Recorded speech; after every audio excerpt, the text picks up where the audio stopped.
Shalom Bapak Ibu Saudara. Apakah Saudara pernah mendengar ungkapan seseorang yang merendahkan diri?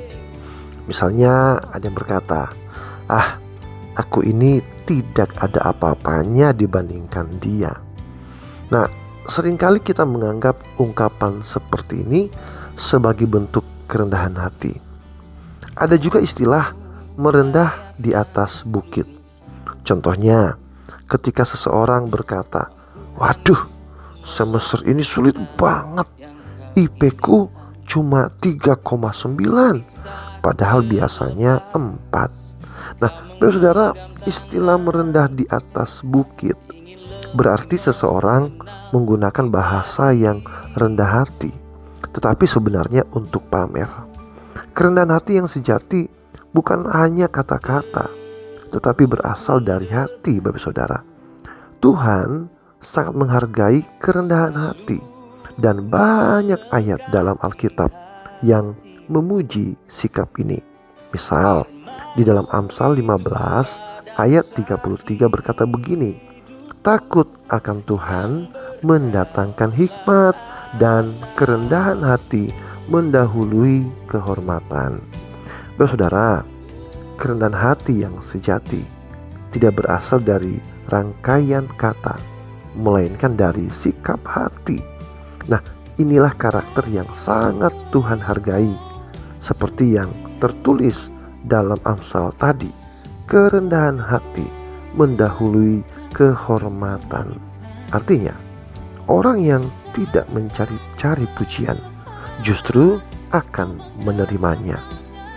Nah, saudara, pola ini terlihat jelas dalam Alkitab.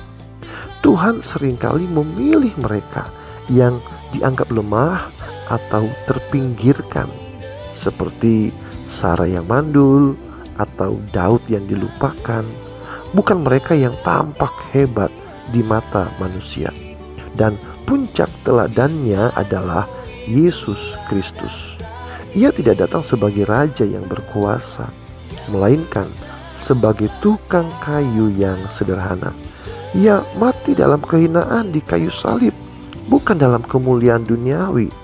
Namun pengorbanannya yang rendah hati, inilah yang membawa keselamatan bagi kita semua. Nah, apa pelajaran utamanya, saudara? Kerendahan hati sejati lahir saat kita menemukan nilai diri kita bukan pada pandangan dunia, melainkan pada cara Tuhan memandang kita. Ketika kita sadar bahwa keberhargaan kita ada di dalam Tuhan, kita tidak perlu lagi mencari pengakuan dari orang lain. Kerendahan hati bukanlah berpikir rendah tentang diri sendiri, melainkan lebih sedikit memikirkan diri sendiri. Fokus kita beralih dari ego pribadi kepada kepedulian terhadap sesama. Nah, saudara, sikap inilah yang membuka hati kita untuk menerima anugerah Tuhan dan tulus melayani orang lain. Justru melalui pelayanan yang tulus inilah kita akan mendapatkan kehormatan sejati dari sesama dan dari Tuhan. Seperti yang Yesus ajarkan, barang siapa merendahkan dirinya akan ditinggikan. Oleh karena itu, saudara, mari kita berhenti menilai diri sendiri dan orang lain berdasarkan standar dunia seperti gengsi atau penampilan.